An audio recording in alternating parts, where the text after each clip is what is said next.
in last section, we learned how to start up a shell inside of a container the instant that it was started. By the way, if you have a little bit of trouble exiting from this by hitting Control-C, which is usually how we exit out of a container, remember you can either press Control-D on your keyboard or you can just type in exit like so, and it will kick you back out. Now in this section, there's one very small gotcha, maybe not even a gotcha, but just a very particular thing that I want to go over to make sure that it's really crystal clear on how containers behave. I want you to recall back to a little bit ago when we were initially talking about what a container is. Remember that we gave this example of where Chrome had needed a particular version of Python and Node.js needed its own version of Python. And we had said that through that namespacing feature, we can kind of imagine that our hard disk had two little segments carved out of it. And anytime Chrome tried to access that hard drive, it would get its own segment. Anytime Node.js tried to access the hard drive, it would get its own different segment. And so the thing that I want to make sure is really crystal clear is that between two containers, they do not automatically share their file system. We're going to do a quick demo inside of our terminal just to really confirm that that is the case. So I'm going to open up my terminal and I'm going to start up a new instance of that BusyBox image, and I'm going to start up a shell inside there.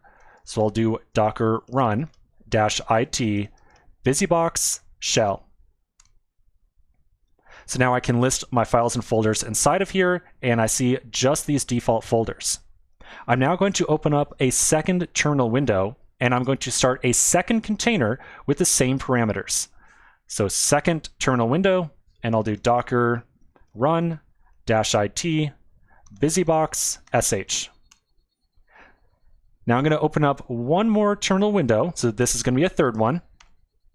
And inside of here, I'll do docker ps. And I can verify that I have two separate containers, both running a shell. Now I'm going to go to the first terminal window, and inside of here, I'm going to create a new file with touch hi there, like so. That's going to create a new file called hi there. There it is right there. I can run ls, and I'll see the file appear right away. Now here's the fun part. We're going to go over to the second terminal window,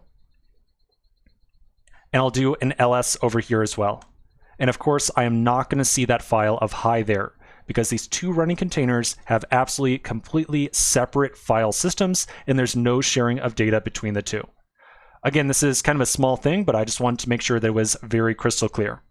So in general, unless you and I specifically form up a connection between two containers, we really consider them to be more or less completely isolated from each other and totally separate. All right, so that's pretty much it on the basics of Docker. So we're going to take a quick pause right here. We're going to come back to the next section, and we're going to start moving on to the next big topic that we're going to cover. So I'll see you in just a minute.